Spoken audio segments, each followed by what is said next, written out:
اگر ہم تو یہ کہتے ہیں کہ دیکھو جی فلاں تو یوں کرتا ہے، میں یوں کیوں کروں؟ ارے قبر تیری اپنی، میری اپنی، اعمال اپنے اپنے، حساب و کتاب اپنا اپنا، قیامت کے دن تمام تر محل اور رنگ روپ الگ الگ اپنا اپنا۔ پل صراط سے جب سب لوگ گزر رہے ہوں گے، انبیاء گزریں گے، اولیاء گزریں گے، صحابہ کرام گزریں گے، کتب اور ابدال گزریں گے، آئے گی ایک ہستی کی باری۔ شرم کے طور پر عرض کر رہا ہوں کہ کتنی بڑی بات ہے۔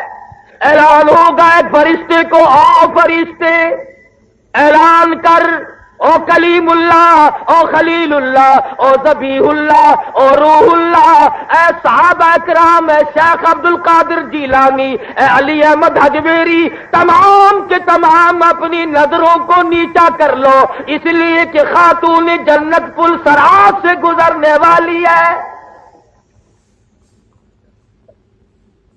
ابو بکر صدیق رضی اللہ تعالیٰ عنہ، فاروق اعظم، عثمان ذی النورین، علی مرتضی، 1,29,000 صحابہ۔ تم یوں سوچ رہے ہوگے کہ ہم نے تو بڑی قربانیاں دے رکھی ہیں اسلام کے لیے، کبھی بلال کی قبر سے جا کے تو پوچھو تجھ پہ کیا بیتی تھی؟ سینے پہ پتھر کی چٹان، کمر کے نیچے دہتے ہوئے شعلے اور کولے۔ امیہ بن خلف کئی مرتبہ یہاں گردن پہ پیر رکھ کر دبایا کرتا تھا، بلال کی زبان باہر نکل آتی تھی، مگر نہیں، دین سے، ایمان سے، قرآن سے کبھی نہیں پھرا۔ ابو بکر صدیق رضی اللہ تعالیٰ عنہ نے کلمہ پڑھنے کے بعد اپنا مال اور اپنی زندگی اسی پر خرچ کر دی کہ ضعفاء، غرباء، بالکل کمزور لوگوں کی مدد کی جائے۔ ایک محلے میں جا نکلے اور جا کے دیکھا ایک بڑھیا 70 سالہ ہے، کافروں نے پکڑ رکھا ہے، پانی کی دیگ میں بٹھا کر سر کے اوپر ہاتھ رکھ کر نیچے دبایا ہوا ہے۔ بہت دیر ہو گئی، ابو بکر کہتے میرا خیال ہو گیا مر گئی ہوگی، شہید ہو گئی ہوگی، مگر کافی دیر کے بعد جب سر باہر نکالا تو کہنے لگی اللہ احد، اور لوگوں اللہ ایک ہے، کوئی اس کا ساتھی نہیں، کوئی اس کا ہمسر نہیں، کوئی اس کا شریک نہیں۔ ان کافروں نے پھر سر پر ہاتھ رکھ کر غوطہ دیا اور بہت دیر کے بعد پھر منہ باہر نکالا، فرماتی اللہ الصمد، اللہ بڑا بے نیاز۔ زبان سے تو ہم سب کہتے ہیں بڑا بے نیاز ہے، مگر اس کی بے نیازی پر ہم لوگ دل سے یقین کریں تو جب بات بنتی ہے۔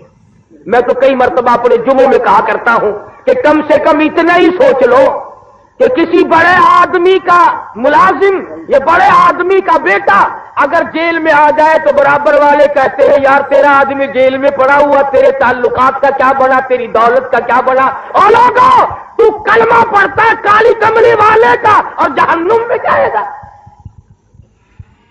کتنی بڑی بات ہے یہ،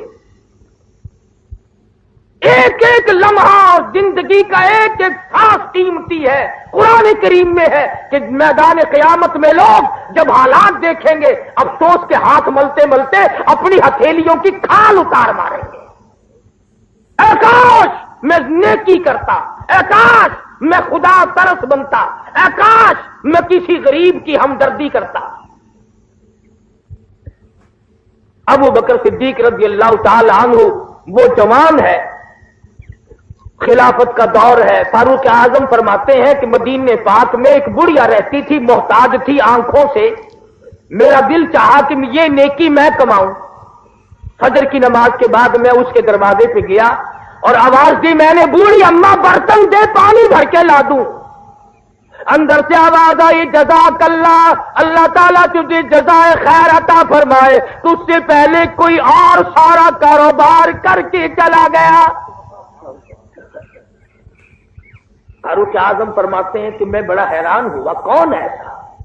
اگلے دن میں فجر کی نماز سے پہلے گیا، پھر میں نے آواز دی تو وہی جواب ملا، کوئی آدمی تجھ سے پہلے آیا، کھانا پکا کر کھلا کے چلا گیا، برتنوں کی صفائی بھی کر گیا، جھاڑو بہارو بھی لگا گیا۔ تیسرے دن فرماتے ہیں میں فجر کی اذان سے پہلے گیا، میں نے دیکھا ایک آدمی دونوں کندھوں پہ مٹکے پانی کے بھرے ہوئے اور داخل ہوا، تو میں بیٹھ گیا کہ لو بھی آج پکڑا گیا، اسے دیکھوں گا یہ کون ہے۔ فرماتے کافی دیر کے بعد جب باہر نکلے اور میں قریب ہوا، اگلے بھلے مانس 3 دن ہو گئے میں پیچھے پھر رہا ہوں، ہے کون؟ فرمایا اے عمر، میں تیرا بھائی ابو بکر صدیق ہوں، 22 لاکھ مربع میل کا حکمراں، نبی کا سسر، نبی کا جانشین، مدینہ ریاست کا سالر ہو کر ابو بکر صدیق بوڑھی کمزور عورت کا پانی دھوتا پھرتا ہے۔ ہم کسی کو پانی پلاتے ہوئے بھی اپنی توہین سمجھتے ہیں۔ تکڑا آدمی اگر پانی مانگے، اچھا جی گلاس دے دیا، اور پیش کرا اور لاؤں۔ کوئی کمزور سا آدمی پانی مانگے، اچھا تیرا نوکر لگے گا ہمیں۔ غریب کا ساتھی مر گیا، کمزور کا ساتھی قبر میں چلا گیا۔ ایک دن سیدہ عائشہ صدیقہ رضی اللہ تعالی عنہا روٹیاں پکا رہی ہیں، آپ تشریف لے آئے، فرمایا عائشہ ایک روٹی میں بھی پکاؤں گا۔ عرض کیا یا رسول اللہ میں خادمہ، میں نوکر ہوں، آپ کیوں پکائیں گے؟ فرمایا نہیں، ایک روٹی میں بھی پکاؤں گا۔ کون روک سکتا تھا؟ آپ سب کا جو صلی اللہ علیہ وسلم نے، آپ نے ایک روٹی پکائی تندور میں لگا دی۔ حضرت عائشہ فرماتی ہے کہ میں بار بار میری پکائی ہوئی روٹیاں کبھی سے پک کر باہر آ گئی اور میں جھانک جھانک کر دیکھتی رہی، اس روٹی کا پانی خشک نہیں ہوا۔ آخرکار عرض کر بیٹھی میرے آقا میری پکائی ہوئی روٹیاں کبھی سے پک گئی اور آپ کی پکائی ہوئی کا پانی خشک نہیں ہوتا۔ فرمایا عائشہ جس چیز کو میرے ہاتھ لگ جائے آگ اس کے کیسے قریب آ سکتی ہے؟ جس روٹی کو نبی کے ہاتھ لگ جائے اس آگ کے قریب، آگ اس کے قریب نہیں آ سکتی۔ جس صدیق کے کندھوں پہ نبی سوار ہو کر غار تک جائے اس کے قریب کیسے آ جائے گی؟ اور پھر کمال ہے، مکے والوں نے محاصرہ کر رکھا ہے محمد عربی صلی اللہ علیہ وسلم کے مکان کا کہ آج نبوت کو ختم کرو، قتل کر ڈالو۔ چاروں طرف ننگی تلواریں لیے کھڑے۔ ابو جہل نے بڑی تاکید کی خبردار بچ کے نہ نکل جائے۔ اللہ پاک نے حکم دیا میرے محبوب ایک مٹھی بھر کر مٹی کی پھینکو ان کی طرف۔ عرض کیا الہ العالمین یہ تو چاروں طرف کھڑے ہیں، میں کس کس کی طرف پھینکوں؟ فرمایا وما رمیت اذ رمیت ولکن اللہ رما۔ میرے محبوب ہاتھ تیرا ہوگا، قدرت میری کام کرے گی، ان سب کی آنکھوں میں میں پہنچا دوں گا۔ بس آپ نے پھینک دی، سب کی آنکھوں میں مٹی پہنچ گئی۔ اب لگے آپس میں کہنے تو میں بدماش میری آنکھ میں مٹی پھینک دی۔ وہ کہنے لگا اچھا پہلے میری آنکھ میں پھینک کر پھر بکنا شروع کر دیا۔ تلواریں تو دی پھینک اور نبی کے حجرے کے چاروں طرف اب لگ گئے ایک دوسرے کی پالش کرنے، مجاہی ہو رہی ہے چاروں طرف حجرے مبارک کے، کبڈی کبڈی شروع ہو گئی۔ اللہ میاں نے فرمایا میرے محبوب لو یہ سب دھندے لگ گئے ہیں، اب آپ چلیں، ہجرت فرمائے آپ۔ الہ العالمین مجھے کل حکم دیا ہوتا، پرسوں حکم دیا ہوتا، ترسوں حکم دیا ہوتا میں چلا جاتا، آج تو یہ چاروں طرف کھڑے ہیں۔ فرمایا میرے محبوب اگر میں کل لے جاتا، پرسوں لے جاتا، ترسوں لے جاتا، یہ لوگ کہتے ہمیں پتہ نہ چلا، ہم یوں کر دیتے، ہم یوں کر دیتے، مزہ تو آ جائے گا۔ یہ چاروں طرف کھڑے ہیں اور میں آپ کا بال نہ بینکا ہونے دوں، میں بچا کے نہ لے جا سکوں تو میری خدائی کیا ہوئی؟ آج ہی تو پتا چلے گا کہ خدا کی خدائی کیسی ہوتی ہے۔ الہ العالمین میرے پاس مکے والوں کی امانتیں ہیں، ان کو رات کے وقت کیسے واپس کروں؟ تھے دشمن پر نبی کو امین مانتے تھے۔ یوں لکھا کتابوں میں ابو جہل کی بیٹی کے چھلے اور بالیاں حضور کے پاس امانت تھی، نبی عرض کرتے الہی مجھے ہجرت سے انکار نہیں، میں تیار ہوں، پر اس اگر امانت واپس نہ ہوئی نبوت کے دامن پہ داغ آ جائے گا۔ اور آج امتیوں کا حال دیکھو، کسی کے پاس امانت رکھ کر واپس لے کے تو دکھاؤ، واپس لے کے تو دکھاؤ، بڑا مشکل مسئلہ ہے۔ نبی کے غلاموں کا یہ حال تھا، یہود عیسائی اپنی جوان بیٹیاں صحابہ کرام کے گھروں میں چھوڑ جاتے تھے، سال سال 2-2 سال بعد آیا کرتے تھے۔ میں ذمہ داری سے کہتا ہوں، تاریخ کا ذمہ وار ہوں، کتابوں کا ذمہ وار ہوں کہ کبھی کسی کافر نے اپنی بیٹی کے آبرو کے معاملے میں کسی صحابی کو الزام بھی نہیں لگایا۔ کبھی ہم کافروں کی بیٹیوں کی آبرو بچایا کرتے تھے، آج ہماری آبرو سڑکوں پہ برباد ہوتی تھی۔ حضور کے دربار میں سب کہہ دو صلی اللہ علیہ وسلم، ایک کافر لڑکی میدان جنگ سے گرفتار کر کے لائی گئی۔ حضور نے فرمایا بلال یہ میری رحمت والی چادر لے کر اس کے سر پہ ڈال دے، پردہ کرا دے۔ یا رسول اللہ کافر کی بیٹی ہے۔ فرمایا ٹھیک ہے، اپنے باپ کے دروازے پہ بھی ننگی بیٹھے اور میں محمد کے دروازے پہ بھی ننگی بیٹھے، تو فرق کیا ہوا میرے دربار میں اور ان کے دربار میں؟ اور آپ نے اسے پوچھا تو کیا چاہتی ہے؟ کہنے لگی مجھے باعزت میرے گھر پہنچا دو۔ 2 جوان صحابی ساتھ کر دیے۔ عورت کا بیان ہے کہ یوں اندھیرا تھا، جنگل کا راستہ تھا، جوان تھے، میں بھی جوان تھی۔ کہتی ہے مجھے یوں معلوم ہوتا تھا میری ساتھ 2 اندھے چل رہے ہیں۔ اور جب گھر پہنچی تو بھائی نے پوچھا بتا نبی کے غلاموں نے تیری ساتھ کیا کیا؟ کہتی ہے جو میری عزت اور آبرو کی حفاظت محمد صلی اللہ علیہ وسلم کے غلاموں نے کی ہے وہ تو میرا ماں جایا بھائی بھی نہیں کر سکتا۔ انصاف تھا۔ بھائی کہنے لگا پھر کلمہ پڑھا کہ نہیں؟ کہ نہیں، کہ لعنت تیری زندگی ایسے دربار سے خالی آ گئی، ایسی جگہ سے خالی آ گئی۔ کہنے لگی ارادہ تو ہوا تھا پر میں نے یہ سوچا کہ میں جنت میں جاؤں اور بھائی میرا جہنم میں جائے، اصل میں تجھے لینے آئی ہوں، دونوں چل کر اس دروازے کی غلامی کریں گے۔ اور اسی کو کہتا کہ چلو ڈھونڈے غلاموں کو، چلو ڈھونڈے غلاموں کو، شہنشاہ کر دیا جس نے زمانے بھر کے غلاموں کو، آقا کر دیا جس نے۔ اگر تم چاہتے ہو کہ امن ہو سارے زمانے میں تو پھر یہ دولت ہے پوشیدہ محمد کی خزانے میں۔ کہنے لگی دونوں چل کر اسی دربار کے غلامی کریں گے جہاں سے سب کچھ ملتا ہے۔ تو حضور صلی اللہ علیہ وسلم نے فرمایا میرے والد مکے والوں کی امانتوں کا کیا کروں؟ فرمایا میں نے امین ڈھونڈ رکھا ہے، علی مرتضی رضی اللہ تعالی عنہ کو بلاؤ اور یہ امانتیں ان کے حوالے کرو۔ آواز آئی مکے والوں کی چاندی، مکے والوں کا سونا، مکے والوں کے کپڑے، مکے والوں کی کھجوریں، اے علی شیر خدا تیرے حوالے، او ابو بکر میری امانت تیرے حوالے، نبوت والی امانت تیرے حوالے۔ اور کتابوں میں لکھا ہے کہ حضرت علی رضی اللہ تعالی عنہ حضور کے بستر پہ سوئے۔ کتنی بڑی شان ہے بستر حضور کا، وجود حضرت علی کا۔ اور ادھر فرمایا ابو بکر 3 دن 3 رات کے لیے مستقل میرے محبوب کا بستر بن جا۔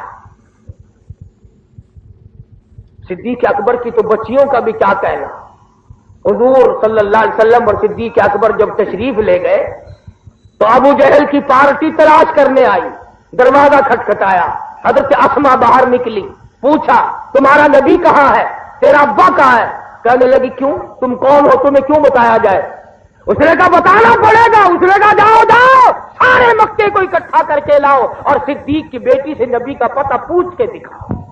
چلو ڈھونڈے غلاموں کو شہنشاہ کر دیا جس نے زمانے بھر کے غلاموں کو آقا کر دیا جس نے. اگر تم چاہتے ہو کہ امن ہو سارے زمانے میں تو پھر یہ دولت پوشیدہ محمد کی خزانے میں. کہنے لگے دونوں چل کر اسی دربار کے غلامی کریں گے جہاں سے سب کچھ ملتا ہے. تو حضور صلی اللہ علیہ وسلم نے فرمایا میرے والد مکے والوں کی امانتوں کا کیا کروں؟ فرمایا میں نے امین ڈھونڈ رکھا ہے. علی مرتضیٰ رضی اللہ تعالیٰ عنہ کو بلاؤ اور یہ امانتیں ان کے حوالے کرو. آواز آئی مکے والوں کی چاندی، مکے والوں کا سونا، مکے والوں کے کپڑے، مکے والوں کی کھجوریں. اے علی شیر خدا تیرے حوالے، او ابو بکر میری امانت تیرے حوالے، نبوت والی امانت تیرے حوالے. اور کتابوں میں لکھا ہے کہ حضرت علی رضی اللہ تعالی عنہ حضور کے بستر پہ سوئے. اتنی بڑی شان ہے بستر حضور کا، وجود حضرت علی کا. اور ادھر فرمایا ابو بکر 3 دن 3 رات کے لیے مستقل میرے محبوب کا بستر بن گیا. صدیق اکبر کی تو بچیوں کا بھی کیا کہنا. حضور صلی اللہ علیہ وسلم اور صدیق اکبر جب تشریف لے گئے تو ابو جہل کی پارٹی تلاش کرنے آئی. دروازہ کھٹکھٹایا، حضرت اسما باہر نکلی، پوچھا تمہارا نبی کہاں ہے، تیرا ابا کہاں ہے؟ کہنے لگی کیوں، تم کون ہو، تمہیں کیوں بتایا جائے؟ اس نے کہا بتانا پڑے گا. اس نے کہا جاؤ جاؤ سارے مکے کو اکٹھا کر کے لاؤ اور صدیق کی بیٹی سے نبی کا پتہ پوچھ کے دکھاؤ. نہیں گزری حضرت اسما کے بال پکڑ کر ابو جہل نے پٹاخ سے پتھر میں مارا اور کہتے ہیں تم سارا مکہ آ جائے، تمام کے تمام زور لگاؤ، میرے جان کا قیمت تو بنا سکتے ہو پر شہنشاہ کائنات کا پتہ نہیں پوچھ سکتے. پھر رات کو کھانا لے کر غار میں گئی ہے حضرت اسما رضی اللہ تعالیٰ عنہا. خدا کی قسم یہ ایسی معصومہ اور نیک بچی تھی صدیق اکبر کی. حضرت زبیر کے ساتھ شادی ہوئی، بالکل غریب تھے، سارا دن کھجوروں کی گٹھلیاں اکٹھی کرتی، شام کو آمن دستے میں کوٹ کر شام کو پانی پی کر اور کچھ کھجوروں کی گٹھلیاں پانی میں گھول کر پی جاتی اور ساری رات مصلے پہ کھڑی ہو کر قرآن پڑھا کرتی. حضور کے پاس غار میں گئی کھانا لے کر. تمہیں اگر کوئی 6 مہینے میں ایک دن 4 کیلے 2 مالٹے دے جائے ساری عمر یاد رکھتے ہو. وہ بھی فلانا آدمی ملاقات کے لیے آیا تھا، فروٹ دے گیا تھا. ارے اس کو کیا کہو گے جو اکیلی عورت 7 لڑکی پہاڑ کی چڑھائی 4 میل کی چڑھائی طے کر کے اور غار میں جا کر محمد عربی صلی اللہ علیہ وسلم کو کھانا پیش کرتی ہے. اور آپ نے فرمایا اسما یہ تیرا ماتھا کیسے پھوٹ گیا، یہ چوٹ کیسے؟ عرض کیا کچھ نہیں. فرمایا نہیں کچھ تو ہوا ہے. حضرت اسما کی چیخ نکل گئی، اللہ کے نبی کی جھولی پھیل گئی، یا اللہ ابو بکر پہ کرم فرما، سارا خاندان میرے لیے دکھ اٹھا رہا. جنہوں نے جان دی، مال دی، دیا، آل قربان کی، اللہ پاک نے ان کو ایسا شرف قبولیت عطا فرمایا. فرمایا میرے محبوب کے دائیں بائیں سو جاؤ، دائیں بائیں سو جاؤ، جنت کے اندر آرام کرو. مدینہ بڑی شے ہے، اللہ سب کو دیکھنا نصیب فرمائے. ہاں حاجیوں سے پوچھو، مدینے کے اندر ہزاروں کتے پھرتے ہیں مگر کوئی بتا نہیں سکتا کہ کبھی کسی نے کتے کو بھونکتا سنا ہو. مدینے کا کتا نہیں بھونکتا، ادب کرتا ہے. یہ کون سا شہر ہے اس میں محمد عربی صلی اللہ علیہ وسلم اور حضور کے 10,000 جرنیل سوئے ہو. قسم دے کر پوچھو حاجیوں سے جو 6 مہینے رہ کے آتے ہیں، کتا کتے کو نہیں. میں نے خود تجربہ کیا، جنت البقیع کے دروازے کے قریب ایک روٹی 4 کتے کھڑے تھے، ہم نے بیچ میں پھینک دی. لپک کر آئے، ثابت روٹی دیکھ کر پیچھے کو ہٹ گئے، ٹکڑے کر کے لالا جب کھا. اور مدینے کا کتا نہیں لڑتا تو نبی کا دیوانہ اور غلام اور مسلمان ہو کے لڑتا پھرتا ہے. مدینے کا کتا شرم کرتا ہے، تو اتنا بڑا جوان ہو کر شرم نہیں کرتا. مدینے کی بلی ککڑی کو نہیں چھیڑتی، مدینے چھیڑتی، مرغی کو نہیں چھیڑتی، برابر کھڑے کھیلتے رہتے ہیں سارا دن، جا کے دیکھو. اب ان چیزوں سے بھی مارے گئے. اور سنو، ککڑی جو ہوتی ہے مرغی، اسے ہزاروں فٹ بلندی پر چیل نظر آتی ہے، ہیل. اللہ میاں نے راڈار دے رکھا ہے ہیل کی آنکھ میں، نہ وہ امریکہ سے منگوائے، نہ روس سے، نہ چائنا سے. خدا نے قدرتی راڈار لگایا ہوا ہے اس کے دماغ میں. ہزاروں فٹ بلندی پہ چیل ہوتی ہے، ہیل ہوتی ہے، اور وہ کو کو کو کر کے اپنے بچوں کے لیے خطرے کا الارم بجاتی ہے. خبردار ہوائی حملہ ہو گیا، آ جاؤ. جتنے ککڑی کے بچے ماں کے پروں کے سر کے نیچے آ جاتے ہیں بچ جاتے ہیں، جو باہر رہ جاتا ہے اسے اٹھا کر لے جاتی ہے.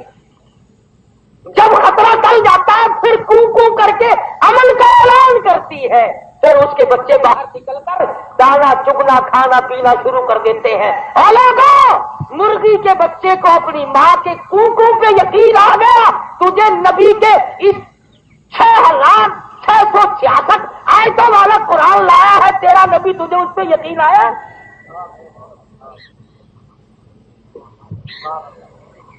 کہا تھا کہ مرغی کے بچے کو اپنی ماں پہ یقین ہے، تجھے آج حضور کے فرمان پہ یقین ہے. آج اگر ریڈیو پہ کوئی خبر آ جائے، عملہ بھی آپ لوگ اندر باہر کے سب مانتے، اور میں اپنے کنا نال سنا، میں خود سنا، اخبار وچ میں آپ پڑھا، ٹی وی وچ میں آپ دکھا. ٹی وی کی خبر صحیح، ریڈیو کی خبر صحیح، اخبار کی خبر صحیح، اور امام الانبیاء کی خبر صحیح نہیں. تیرے نبی نے جو رات دن تیرے لیے دامن پھیلا پھیلا کر دعائیں مانگی ہیں حضور اکرم صلی اللہ علیہ وسلم نے، تجھے اس کے حضور کے فرمان پر یقین نہیں؟ حضور نے فرمایا کسی کو تکلیف نہ دو، کسی کو پریشان نہ کرو، کسی کا دل نہ دکھاؤ، کسی کو قتل نہ کرو، کسی کا مال نہ لوٹو، جھوٹ نہ بولو، اپنی نگاہ کسی پر غلط مت ڈالو، پھر تو یہ تمام چیزیں صحیح آ جائیں گی. یہ تمہارا ملتان شہر، حافظ جمال روڈ یہاں موجود ہے. بعض لوگ دور کے بھی ہوں گے، بعض لوگ نزدیک کے بھی ہوں گے. حافظ صاحب رحمت اللہ علیہ کا جب انتقال ہونے لگا تو وصیت نامہ لکھ دیا. ہم تو وصیت نامہ لکھتے ہیں نا کہ آج کی زمین فلاں لڑکے کی، آج کی زمین فلاں لڑکے کی، فلانا مکان فلاں کا، فلاں فلاں، پہلی بیوی کا، دوسری بیوی کا. مگر حافظ صاحب رحمت اللہ علیہ نے لکھا ہے وصیت نامہ میرا نماز جنازہ وہ آدمی پڑھائے جس کی تمام عمر میں کبھی بھی، کسی حال میں بھی، کسی وجہ سے بھی تہجد کی نماز قضا کبھی نہ ہوئی ہو. فرمایا میری نماز جنازہ وہ آدمی پڑھائے جس کے تمام عمر میں کبھی بھی، کسی حال میں بھی عصر کی دیگر کی سنت قضا نہ ہوئی ہو. حافظ جمال کا انتقال ہو گیا، تاریخ ملتان میں جا کے پڑھ دو. سچائی کا زمانہ تھا، صبح سے لے کر یہ وقت آ گیا جنازہ کون پڑھائے؟ قاضی موجود تھے، مفتی موجود تھے، قاری موجود تھے، عالم موجود تھے، محدث موجود تھے، یہ تمام لوگ تھے، مگر اپنے اندر یہ شرطیں نہیں دیکھتے تھے. اس لیے نماز جنازہ پڑھانے کے لیے کوئی آگے نہ بڑھا. اگر آج کل کوئی تم لکھ دو گے نا، ایسا آدمی لنگوٹا کس کے آئے گا جس نے کبھی فرض بھی نہیں پڑے ہوں گے. کہے گا چلو اخبار میں فوٹو تو آئے گا. وہ سچائی کا زمانہ تھا، وہ سچائی کا دور تھا. لوگ سچے زندہ رہتے تھے، سچائی پہ مرا کرتے تھے. یہ عصر کا وقت قریب ہو گیا، جنازہ لیے بیٹھے ہیں ملتان شہر میں. ایک نوجوان آیا اور جنازے کے قریب کھڑا ہو کے کہنے لگا لوگوں صفے باندھو، میں نماز جنازہ پڑھاؤں گا.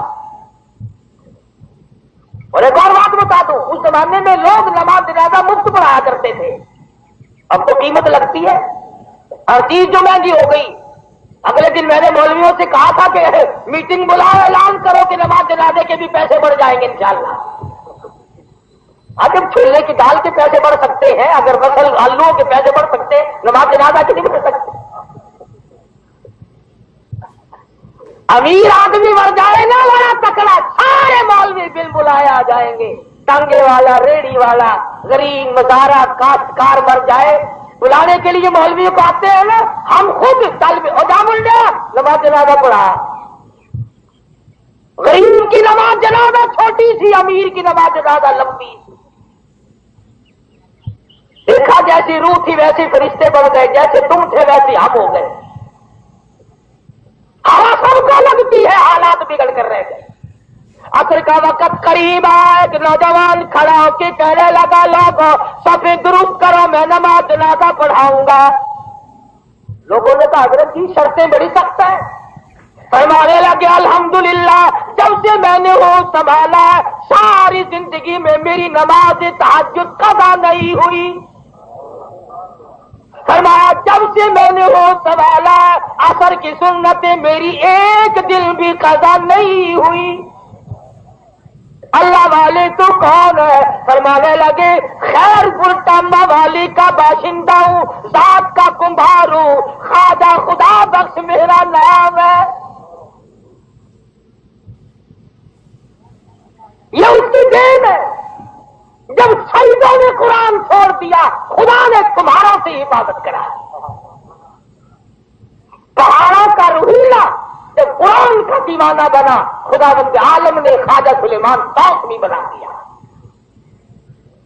بھاگلپور کی روحی کا باشندہ جب قرآن سے یاری کرتا ہے خواجہ غلام فرید بنا دیا،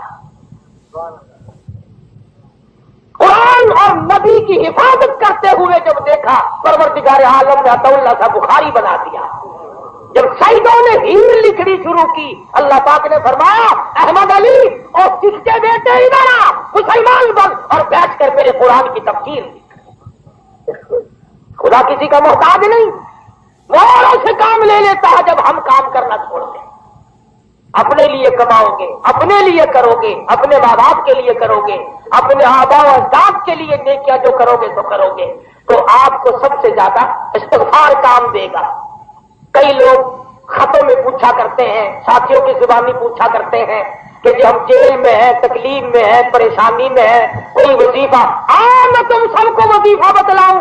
خدا کی قسم حضور صلی اللہ علیہ وسلم نے فرمایا قرآن سب سے بڑا وظیفہ ہے، جس کو تیرے نبی نے 23 برس تک تلاوت کیا، حضرت علی نے ساری عمر جس کی تلاوت کی، حسین نے جس کی نیزے کی نوک پہ خنجر کی چھاؤں میں تلاوت کی، اور الحمدللہ صدر مملکت نے کتنی قدردانی کی کہ یہ فرما دیا کہ جو قرآن مجید جیل میں پڑھے گا اس کو 6 مہینے کی معافی مل جائے گی، یعنی یہ اجر تو دنیا میں ہے، آخرت میں خدا جانے کیا ملے گا، یہ تو دنیا کا اجر ہے نا، آخرت میں تو ہر چیز کی قدر ہے۔ دوسرا وظیفہ درود شریف سے بڑھ کر کوئی وظیفہ نہیں، درود شریف سے بڑھ کر کوئی وظیفہ نہیں۔ ایک مثال آپ کو بتلاؤں، پانی کے بغیر آدمی تڑپ کے مر جاتا ہے، مگر پانی کی قیمت کوئی نہیں، سونے کو نہ کوئی کھاتا ہے نہ کوئی پیتا ہے، اور قیمت دیکھ لو اس کی کتنی ہے۔ عام چیز جو ہوگی اس کی لوگ قیمت نہیں جانتے، درود شریف اتنا قیمتی ہے، فرمایا جو ایک مرتبہ درود شریف پڑھتا ہے اللہ تعالیٰ کی 10 بار رحمت اس پہ آتی ہے، 10 گناہ معاف ہوتے ہیں، 10 درجے بلند ہوتے ہیں۔ اور حضور صلی اللہ علیہ وسلم نے فرمایا جو کثرت سے درود شریف پڑھے گا اس کو قبر کے اندر کیڑے نہیں کھائیں گے، جہنم کی آگ نہیں جلائے گی۔ صحابہ کرام نے پوچھا کثرت کا کیا مطلب ہے؟ فرمایا جو 3 تسبیح رات دن میں درود شریف کی پوری کرتے ہیں۔ یہ جو الٹ سلٹ وظیفے بتاتے ہیں نا لوگ بے شمار، ان پڑھ آدمی بے نماز لوگ الٹے سلٹے بتایا کرتے ہیں، فلانے کا نام لو، فلانے بزرگ کا نام لو، اور بزرگ تو بڑا خدا کا نام لے لے کر، تو اس بزرگ کا نام لے کر کہا جائے گا قرآن پر، درود شریف پر، محمد عربی صلی اللہ علیہ وسلم کی ذات پر، اور استغفار، استغفر اللہ ربی من کل ذنب واتوب الیہ، استغفر اللہ الذی لا الہ الا هو الحی القیوم واتوب الیہ۔ حضرت حسن بصری رحمۃ اللہ علیہ کی خدمت میں 7 قسم کے آدمی آئے، الگ الگ انہوں نے اپنی حاجت پیش کی، آپ نے فرمایا سب کے سب استغفار پڑھا کرو، سب کے سب استغفار پڑھا کرو۔ لوگ کہنے لگے جی حاجتیں الگ الگ تھیں اور دوا ایک ہی بتلا دی، فرمایا گناہ معاف ہوتے ہیں جب گناہ معاف ہو جائیں گے جو مانگو گے وہی مل جائے گا.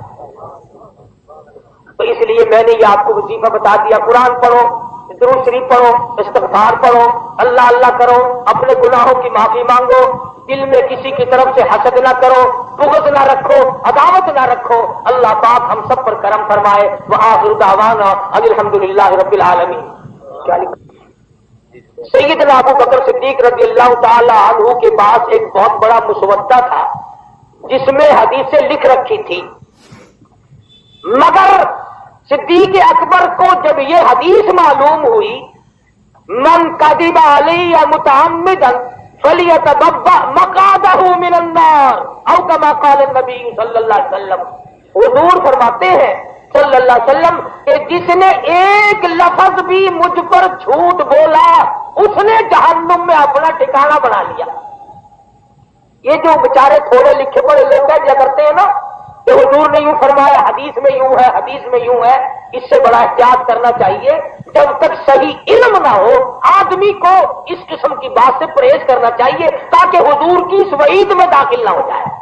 تو صدیق اکبر کو جب یہ حدیث معلوم ہوئی تو ان کو شبہ پڑا کہ کوئی چھوٹا بڑا لفظ آگے پیچھے نہ ہو رہا ہو اور کوئی حدیث ایسی نہ ہو جس میں کوئی شبہ باقی رہ جائے اور میں اس کو آگے چلاؤں اور قیامت کے دن مجھ پر یہ عذاب نہ آ جائے. تو صدیق اکبر رضی اللہ تعالیٰ عنہ نے حضور کی عظمت رکھتے ہوئے, آپ کے کلام کی عظمت کرتے ہوئے اس حدیث کے مسودے کو چلا دیا اور حضرت عائشہ صدیقہ بھی سامنے تھی اور تمام صحابہ کرام نے اس بات کو پسند فرمایا.